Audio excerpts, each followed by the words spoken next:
আচ্ছা বলুন তো, বাংলাদেশের এমন একটি গোয়েন্দা সংস্থার নাম যে গোয়েন্দা সংস্থা আমাদের দেশ ও জাতির উপকারে আসছে। কি আর বলবো আমাদের দেশের গোয়েন্দা সংস্থার কথা। তো চলুন আজকে আমরা আমাদের দেশের গোয়েন্দা সংস্থার নাম না জেনে বিশ্বের প্রভাবশালী কিছু গোয়েন্দা সংস্থার নাম জেনে আসি।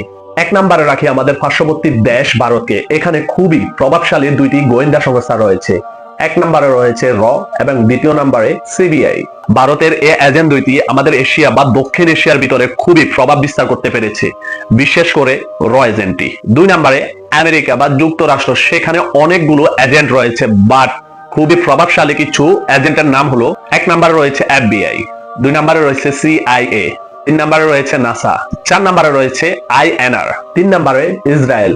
এই এজেন্ট গুলা মনুষ্য জাতির সবসময় খারাপই চেয়েছে, এরা কখনো মনুষ্য জাতির উপকারে আসতে পারে নাই। এদেরকে এজেন্ট না বলে সন্ত্রাসী সংস্থা বললেও ভুল হবে না।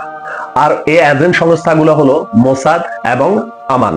চার নম্বরে রাখলাম যুক্তরাজ্য। যুক্তরাজ্য অনেকগুলো প্রভাবশালী এজেন্ট রয়েছে, যে এজেন্টগুলো তাদের দেশের নিরাপত্তা এবং জনকল্যাণে অনেক ভূমিকা রেখেছে। আর এর মধ্যে একটি উল্লেখযোগ্য হলো এসআইএস এজেন্ট সংস্থা। পাঁচ নম্বরে হলো পাকিস্তান। পাকিস্তানও খুবই প্রভাবশালী একটি গোয়েন্দা সংস্থা রয়েছে, আর এই গোয়েন্দা সংস্থাটির নাম হলো আইএসআই। সব দেশের নাম বললাম, সেখানে একটি দেশ মিসিং আছে, যে দেশটি হলো রাশিয়া। রাশিয়ায়ও অনেক প্রভাবশালী কিছু এজেন্ট রয়েছে, তার মধ্যে উল্লেখযোগ্য কিছু এজেন্টের নাম হলো এফএসবি এবং এসবিআর। খুবই প্রভাবশালী দুইটি এজেন্ট, যেগুলা তাদের দেশ এবং দেশের নিরাপত্তার সাথে অনেক ভূমিকা রেখেছে। তো আমার এই ভিডিও থেকে যদি একটু উপকৃত হয়ে থাকেন, তবে একটা লাইক এবং একটি সাবস্ক্রাইব করে আমাদের পাশে থাকবেন। তো সবাই ভালো থাকবেন, সুস্থ থাকবেন। আসসালামু আলাইকুম।